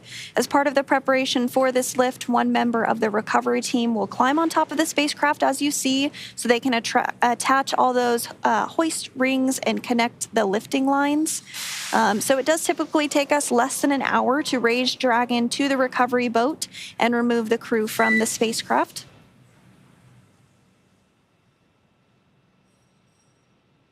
And after medical checkouts, once on board, the crew will return to land within 4 hours by helicopter. Dragon to ground is now public. Copy, Dragon, copy. So after they return to land by helicopter, the crew will fly by plane back to Houston, where they will be reunited with their friends and their family, and then complete their post-flight period. And so, again, we were getting some great views of Crew 8 after they splashed down. We'll probably get some more great views here momentarily. But everything went very, very smooth this morning. The crew did splash down off the coast of Florida at 12:29 a.m. Pacific time this morning, following their undocking from the International Space Station yesterday. They did have a 34-hour time period in which they were returning back to Earth, now back home safe and sound after 235 days in space, 3 of whom it was their very first time in space. And so this is a view of Mission Control here in Hawthorne, California. The core was the main individual that has been speaking with the crew following their undocking from the International Space Station yesterday. We'll continue to hear some of those calls back and forth from the core, the crew operations resource engineer here at Hawthorne. Particularly to Matt Dominic. He is the commander of Crew Dragon Endeavour, so he is the main astronaut that will speak with the Corps. And it looks like we are getting our first view there on the recovery vessel Megan. That circular object that you see in the center of your screen there, that is actually what we call the Dragon's Nest. That is where the Endeavour spacecraft will be lifted up and placed into. That's why we had to do that rigging ahead of this operation. We had to make sure that all of the harnesses were properly installed in order to hoist Dragon up into the Dragon's Nest. Now, you mentioned communicating with the crew. We actually have a team member on board the Dragon, or excuse me, on board Megan, the recovery vessel that you see there. Shaniqua Vereen, we heard from her a little bit earlier during the just before splashdown. I can't wait to hear how the actual splashdown was. Shaniqua, can you fill us in on what it was to experience that? Yes. Can you hear me? We can hear you loud and clear. All right. I actually repositioned myself from the front of the boat to the back of the boat so I can see the Dragon's Nest and actually have eyes right now on Dragon Endeavour. Everything as far as splashdown was perfect. It was nominal. We could see the bright dragon in the sky coming back to Earth, and it was pretty extraordinary from my point of view. It's entered the atmosphere. We then heard 2 sonic booms, and then pretty soon after we saw some navigational lights, red and then green, and then we saw some parachutes deploy here on the Megan. We then tracked Dragon as it slowly propelled down into the ocean. From here, you guys have been following along a little bit more. I had some better views, I think, of you guys. We tracked we tracked the Endeavor down, and we actually saw the parachutes from the fast boat being dragged a little bit here as they were clearing out the area for us to be able to recover Dragon. Again, you guys went over a little bit, but after we got all clear, the fast boats went in to make sure that there was no hypergolic leaks, that propellant leaks, and then we're right now inching closer and closer to the vessel as we see. I don't know if you guys have views right now, but as we're inching closer, we're backing the Megan closer to the Dragon Endeavor where it sits right now in the ocean. Yeah, Shaniqua, recovery force. Sorry, go ahead. I think we have a very similar view currently as you. We are also looking off the aft end of the recovery vessel. We see a couple crew members there next to the Dragon's nest, and we can also see the Dragon capsule. So I have a feeling that you're standing pretty close to the camera we got views from. Yes, absolutely. And Shaniqua, we have all been tracking this weather pretty closely throughout the return journey for Crew 8. From my perspective, those seas look like glass. Can you tell us about the landing conditions from your perspective? Yes, so we had optimal conditions to actually bring Dragon home today and splash down off the Pensacola coast. The conditions have been more than favorable, I would say. We expected a little chill to be in the air. We're all buckled up in sweatshirts and hoodies here, and it's actually a smooth, 76 degrees. Beautiful, calm ocean as well as clear skies tonight. We had a couple of the flight docs pointing out the constellations as we were waiting for Endeavor to actually come in view. So it's been pretty amazing and clear. Just blue water. I was looking for dolphins or jumping fish off the side of the boats this time. I had that view a couple recoveries ago, and didn't happen this time, but still quite a sight to view. Oh, that is just so wonderful to hear, Shaniqua. I do hope you bring some of that cool weather back home to Houston for us both, and I hope you get the chance to see your dolphin too. Thank you so much for joining us this evening. Best of luck to you with the rest of the recovery. We're going to continue to follow along and keep up those live views. But thank you again for joining us. That was Shaniqua Vereen, Public Affairs Officer at the Johnson Space Center in Houston. And so we are continuing to get these views of Endeavor as it gets closer and closer to the Megan recovery vessel. We're continuing to see some of those lights from the recovery personnel around the spacecraft, as well as some folks near the nest that will help with the actual lifting up process of bringing Dragon on board the Megan. And once Dragon is secure and on the recovery vessel, we'll actually see it scooch forward a little bit before the crew is actually removed from the spacecraft. But before that, we'll open up the hatches and we'll continue to walk through all of that. But I'm just glad that we are getting these great views. Yeah, Shaniqua mentioned being able to see some aquatic life in the water. This is always fun to watch folks as we prepare the Dragon capsule to be lifted onto the deck of the recovery vessel. This is one of the moments that haunts my nightmares personally. Dark water, there may be, I know it's highly unlikely and it's one of those kind of fear things, but to me there's sharks in there and other scary oceanic beasts, but I think Shaniqua, it has more luck with a dolphin than scary aquatic beasts. That's just, in my head, that's what's there. So we can see their recovery team members standing by as they have already begun to prepare to lower the vessel's hydraulic lift mechanism into the water, and that will help bring the spacecraft into that on-deck translation system, as you have heard us refer to as the nest. Dragon will remain in that nest during crew extraction and then for the journey back to port. So what is not super clear from this view, the Dragon capsule will be lifted into that nest, and then that nest will translate toward the camera that we are looking from now. So that nest will translate toward the forward end of the recovery vessel, and that is where the extraction platform is located.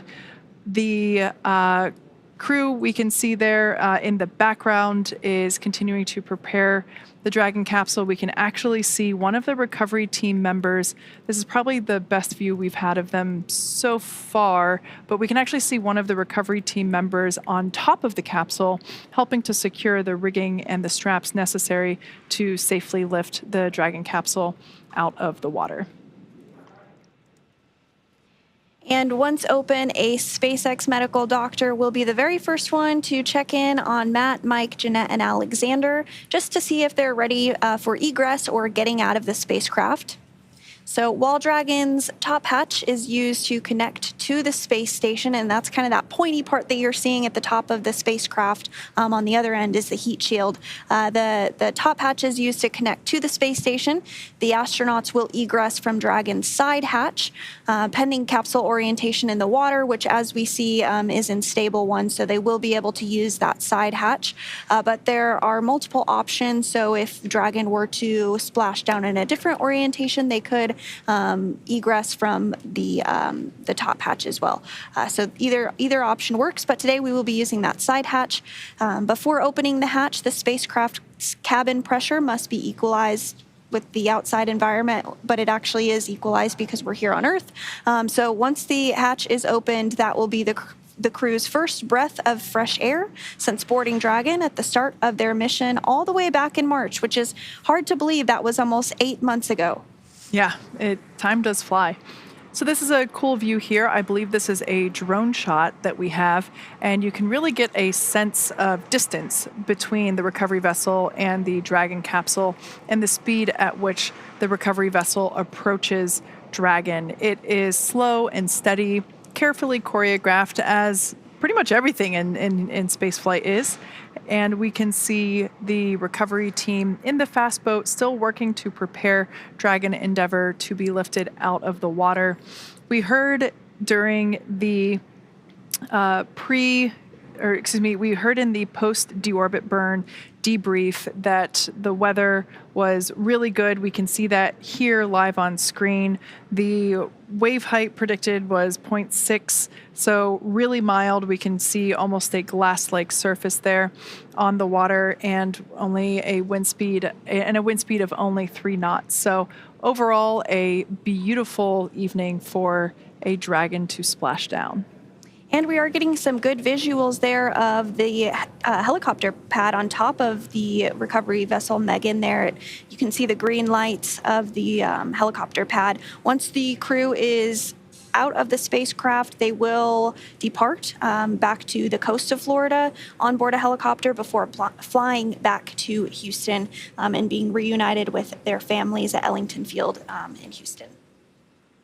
So continuing to get those really great views there. It looks like the rigger is still on Dragon, if I'm seeing that correctly. Yeah, they're standing in the bay where the main parachutes were housed prior to being deployed. That's right, and it looks like that rigger this evening is Troy Werner. So we might get the opportunity to see him as he jumps off of the spacecraft, which is Kate's worst nightmare. Yes, a moment I feel things for that individual when I see them perform that, and it's really admiration that they have the bravery to do that, especially at night. Yeah, we can see him standing there in that bay where... Dragon, SpaceX, comm check. Loud and clear, house. Loud and clear as well. Transition from audio from Tidris to Megan successful. Rigging has been complete. Approximately 5 minutes until capsule lift. Copy, 5 to lift.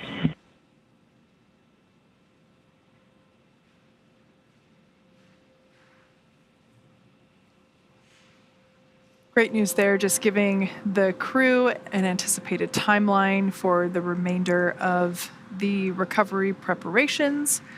That lift sequence will happen quite quickly, so be sure to not turn away. The Dragon capsule will be lifted up and out of the water using those hydraulic arms, or that lift that you can see there at the end of the recovery vessel on the left-hand side of your screen. It'll then be placed in the Dragon's nest, which will then be translated toward the forward end of the vessel. And that all happens really from the moment that the Dragon capsule is lifted out of the water, basically about a minute, if my memory serves me correctly from previous recent recovery operations, about a minute for the Dragon to be out of the water in the nest, and the nest to be translated to the forward end where the egress platform is located. Now, once the Dragon capsule is there next to the egress platform, we will perform another set of safety checks to make sure that there are still no hypergolic vapors present on the exterior of the capsule. So we'll do another one of those before allowing the team to open the side hatch. We can see the rigger there now atop the Dragon capsule. I wonder if they have the opportunity to kind of put their hand down there and wave. That is the side of the capsule where, oh, there they go, into the water. Dragon, brace for capsule lift. Dragon.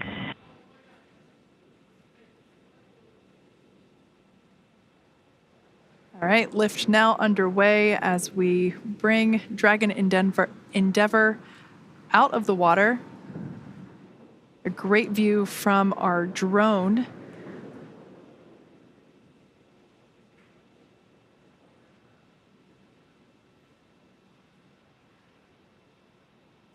We can see the capsule now making its way toward the Dragon's nest, and there's a good view of that egress platform, so you get a better sense of how far that translation is.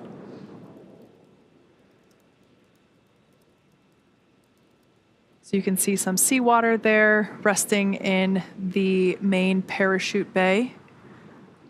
Once the Dragon is translated forward, we will see the team rinse off the capsule using fresh water to help arrest any corrosion that may be underway due to the presence of that salt water. Salt obviously being corrosive to metallics, and we want to prevent that as our Dragon capsules are reused. And we are really starting to see kind of that toasted marshmallow effect because of re-entering into the Earth's atmosphere there. And then we did see a view of the side hatch. We'll continue to see that come into more view, especially as the Dragon is translated a little bit closer. Dragon, welcome aboard the recovery vessel Megan. Recovery personnel are completing their final checks. Stand by for translation to the egress platform. Dragon copies. And so Crew 8 is now aboard the recovery vessel Megan after splashing down off the coast of Pensacola at 12:29 a.m. Pacific time this morning. The recovery vessel Megan is actually named after NASA astronaut Megan McArthur, who was selected as an astronaut in 2000. She flew on Space Shuttle STS-125, which was the final space shuttle mission to the Hubble Space Telescope. And it actually helped to successfully improve the Hubble's capabilities and extend its life. And then she also flew on Crew 2. Yeah, she was actually the pilot for Crew 2. So we have two recovery vessels, one supporting Gulf operations, one supporting Atlantic operations, and this one is, as you just mentioned, named after Megan, and the other one is named after Shannon. So we've actually named these two recovery vessels after the first two women to fly on Dragon, on our Crew Dragon missions.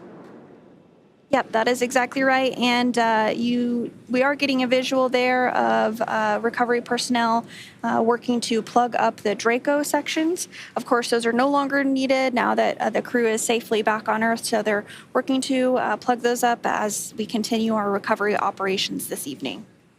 These drone views are pretty awesome. I particularly love how it's able to angle around the recovery vessel and provide a more holistic snapshot of the teamwork involved in recovering Dragon capsules. So with some camera views, we can see a couple individuals awaiting or doing certain preparations, and I love how we can kind of see more of the cohesive unit working together with these drone shots. We can see each individual performing their specific task. And this, of course, is something that the recovery team trains for extensively, both for daylight and nighttime operations. So this is something that each individual is well trained, well prepared for. And we can see now that the Dragon capsule is safely in the nest, like Sandra mentioned. We're going to be plugging up the Draco thruster outlets to help ensure that there are no hypergolic vapors that escape. We'll also perform another safety check, excuse me, to make sure it is safe for crew members to make a close approach. And we can see the team members removing some of the straps and the rigging that was necessary for capsule lift, but now unnecessary. And we will remove those to help clear the way to open the side hatch. A great view there of that side hatch. Once again, this side hatch has remained closed since the Crew 8 mission lifted off in March, early March of this year. They docked with the space station and egressed and ingressed from this capsule using the forward hatch, which is the hatch at the top of the capsule located below that nose cone. So the side hatch was never used while it was in space. So this will be the first time that that side hatch will be reopened since liftoff. And this will be the first breath of fresh air that the crew will have since lifting off, like you said, almost 8 months ago. Yeah, that liftoff did take place on Sunday, March 3rd, and Crew 8 docked the following day on March 5th. Now, Crew 8 actually docked to the Harmony forward port, but throughout their mission, they did complete a port relocation, which is essentially moving the spacecraft from one port to another. And we are getting a really great view of Dragon as it is translated closer ahead of those recovery operations and opening up the hatch. Really spectacular view to see that. Now, one thing I want to mention before we see the crew egress, it is important to note that Matthew, Michael, Jeanette, and Alexander will be getting assistance as they exit or egress from the capsule. They will be getting assistance from... Stand by for side hatch opening and egress. Dragon.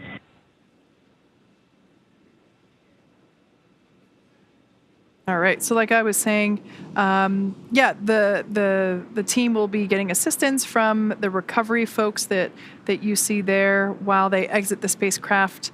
This is the same process for any returning long-duration crew members, as returning to a gravity environment can, wreak havoc with our vestibular system, and which is responsible for maintaining balance and motion.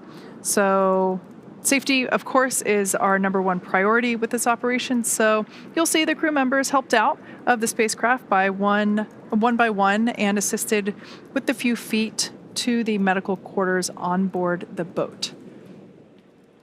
So nominal procedure is to open the hatch, do a quick thumbs up check with the crew inside, help them egress one by one, and they will then go into the medical quarters directly after egress to have their first in-person medical conference with the flight surgeons on board. So that will happen for all 4 crew members.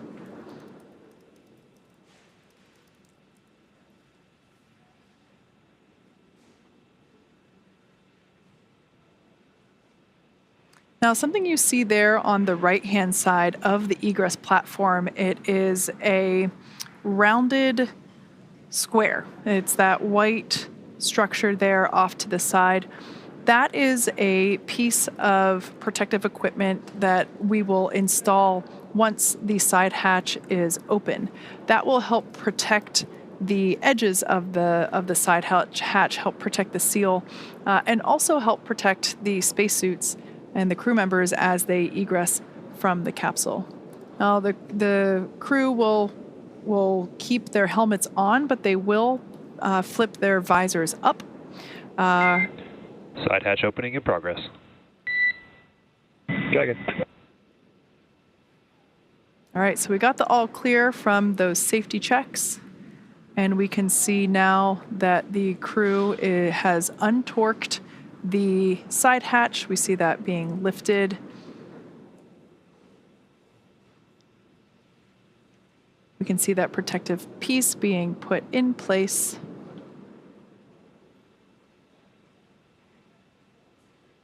Once again, nominal procedure is for each crew member to be assisted as they egress from the capsule.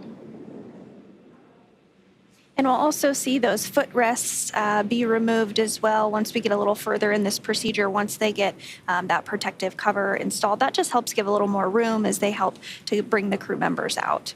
Yeah. As you can see, even folks that haven't spent 8 months in space need assistance getting out of the capsule. Yes, and again, you will see the crew be assisted out of the spacecraft and have some folks around them. This is common for all of our landings, as well as for the Soyuz. If you've ever watched one of our broadcasts on that, we do assist the crew as they come out of any spacecraft following their space flight. We can see the onboard photographer getting some snapshots. I have a feeling there may have been 4 thumbs up there inside the capsule at one point. Or maybe there will be now. This is also a great view. We can really see the details in the thermal protection system and that evidence of reentry. So as we mentioned before, the exterior of the capsule at liftoff and while the capsule was on orbit was a nice white, and we can now see that discoloration reflecting the patterns of heat that the capsule experienced during re-entry. As we mentioned, the exterior temperatures can reach up to 3,500 degrees Fahrenheit as that plasma builds up. So I always love seeing how the Dragon capsules change identity essentially as they come back and kind of have their own unique fingerprint or TPS print, if you will, thermal protection system. And we were talking about the other recovery vessel, Megan, and it turns out that Shannon Walker is actually on the recovery vessel as well, helping to assist with this, as well as NASA astronaut Eric Bowe. So that's awesome.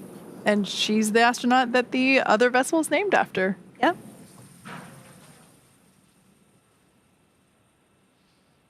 So we can see the recovery team continuing to place the assistive and protective pieces around the capsule. Like Sandra mentioned, we'll see those footrests come out.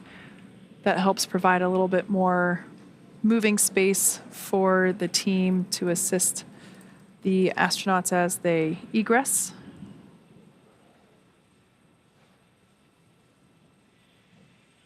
And we'll probably see a wheeled mobility aid come into view here as well for each crew member.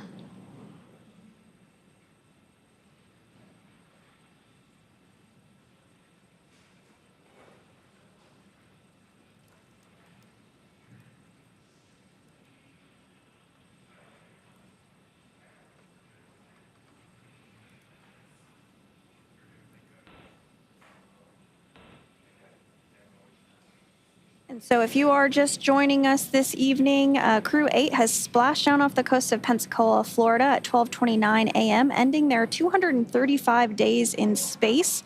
They have been successfully recovered from the water and hoisted up onto the recovery vessel Megan, and they are now working to get removed from the side hatch there that you see on your screen, which is now open. We have recovery personnel that are partially inside the capsule now, just doing a quick check-in with the crew before their extraction. Again, you do start to see some of that recovery equipment being wheeled off to the side there. That is completely normal and expected. We do this for all of our returning crew members after their space flight, so you will see them be assisted onto that before they are wheeled away to do some additional medical checks before boarding a helicopter and and flying back to Houston, rather back to the coast of Florida before they fly on a NASA plane to Houston to be reunited with their loved ones at Ellington Field. Something I want to point out while we have this particular camera angle, we can see the window, the crew window there, kind of frosted over due to the effects of that high heating during re-entry. That is the side where Jeanette Epps is seated. Now, above that window, you see basically looks like this circular hole, and that is actually one of two bays, if you will, where the drogues are fitted into. So there's one on each side, as there are two drogue parachutes. And you can also see around the side of the hatch where the lines that connect the drogue parachutes to the main parachutes, you can see how those run around the edge of the side hatch as well. So kind of a cool view to show some of the re-entry systems, or excuse me, the re-entry and splashdown systems used for our astronaut return. And it looks like we are starting to see the first crew member be extracted. I'm not sure if that will be Commander Matt Dominic or Mike Barrett, but it is typically one of those middle seats because they're easiest to reach.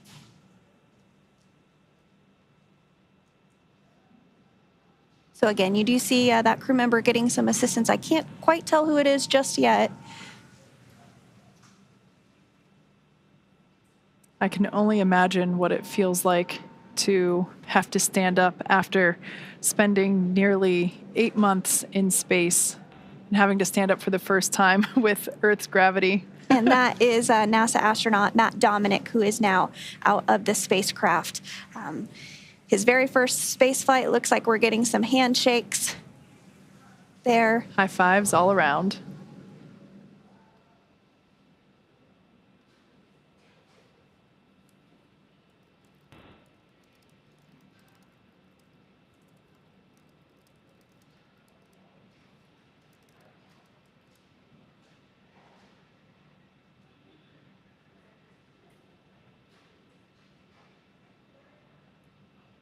For those that have just recently joined us, you can see that the Dragon capsule carrying our Crew 8 members has successfully splashed down and been recovered from the splashdown site off the coast of Pensacola, Florida.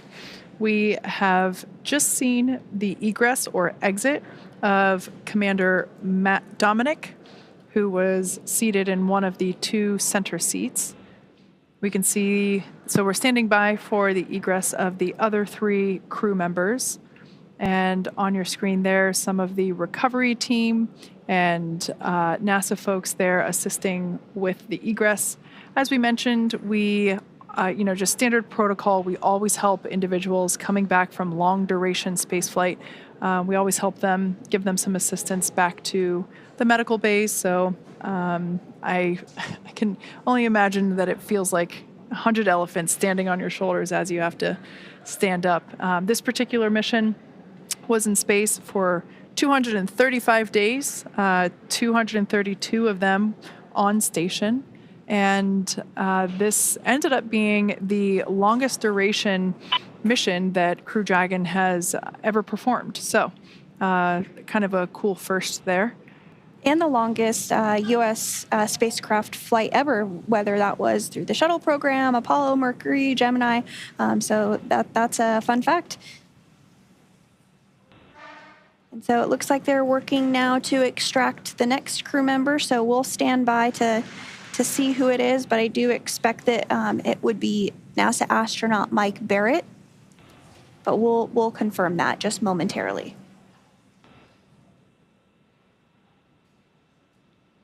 In addition to the individuals standing around the outside, there's also a recovery team member inside the capsule assisting with the egress.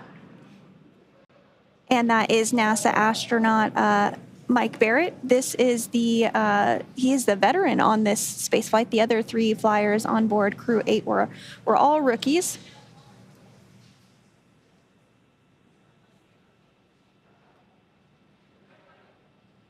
And so in total, Mike Barrett has spent 447 days in space. Saw some excitement there. Yes.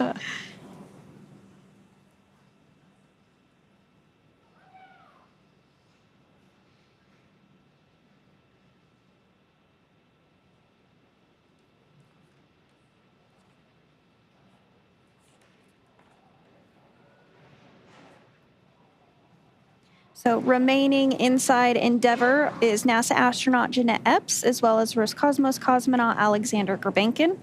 So we'll see who comes out next. You do see those footrests as they are removed from the spacecraft to give a little more space for recovery personnel to assist the crew members out. I think it looks like we might be getting Jeanette Epps next.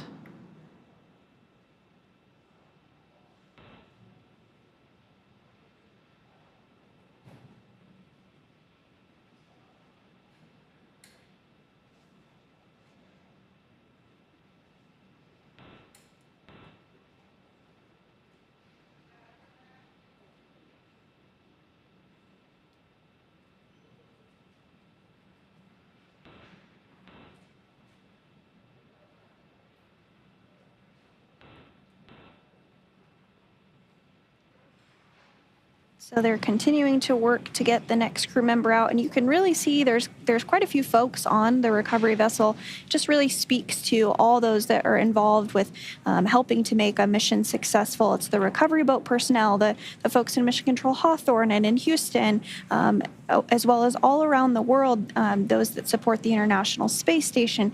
It really is a huge team effort to have a successful mission like this.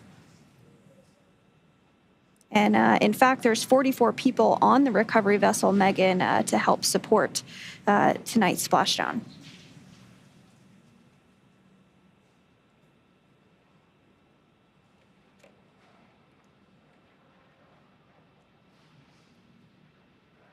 Once again, we're standing by for the egress of our final 2 crew members. Yeah, it looks like NASA astronaut Jeanette Epps will be the next one to exit. Due to the limited space inside Dragon capsule, it's pretty normal to have the 2 individuals seated in the center seats, so the pilot and commander. It's pretty normal to have them egress first, as it helps give a little bit more working room there within the capsule for the crew members and the recovery team members.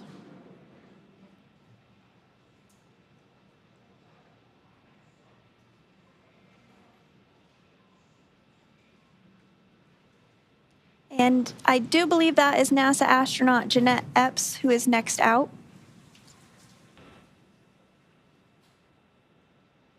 Yep, Jeanette Epps was the next one out. So Alexander Gurbankin will be next. Again, this was her first space flight. Some quick waves. Round of applause.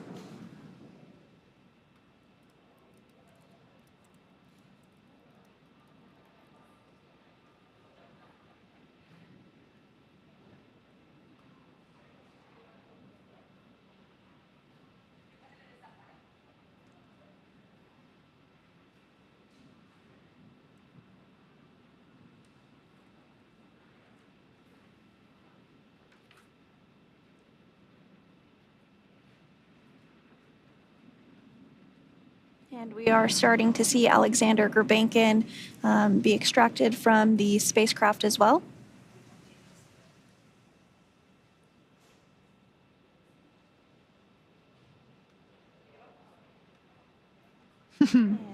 Some thumbs up.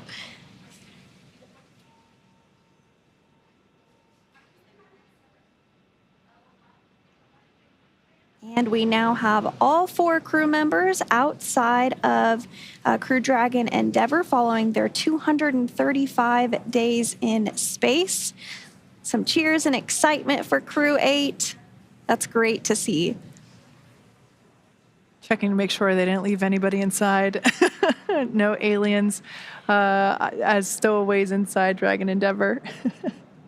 Well, now that Matt, Mike, Jeanette, and Alexander are safely back home on Earth and getting checked out by the NASA medical team, we're going to wrap up our live coverage of their return.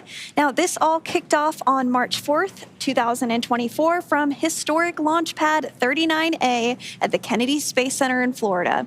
After a successful liftoff and separation from Falcon 9, Matt, Mike, Jeanette, and Alexander made a 29-hour flight on board Dragon to the International Space Station.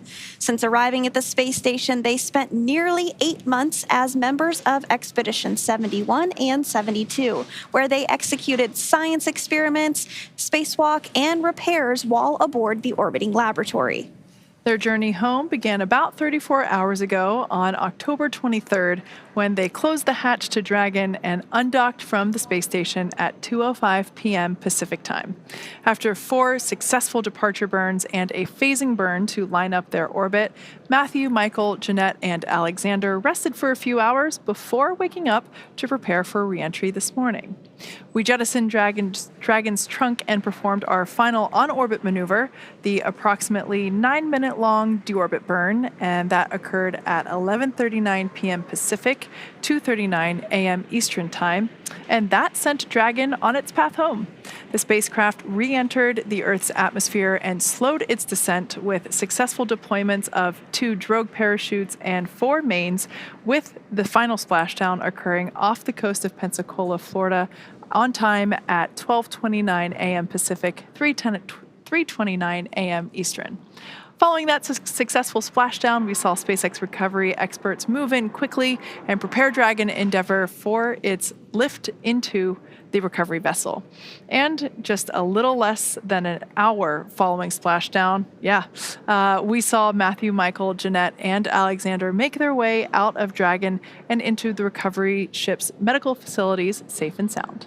Next up, they'll catch a helicopter flight back to shore where they'll transfer to aircraft that will take them home. The astronauts will take a NASA plane for the short flight back to Houston, and then they'll be reunited with their friends and family, bringing an end to this mission. It has been an honor and a privilege, the greatest privilege of my life, to get to share their journey with all of you as we continue this new era in human spaceflight. Return today marks the end of the direct handover that we executed after successfully launching the Crew 9 mission to the space station on September 28th. Now, thank you, as always, for joining us for tonight's coverage of the splashdown of Crew 8.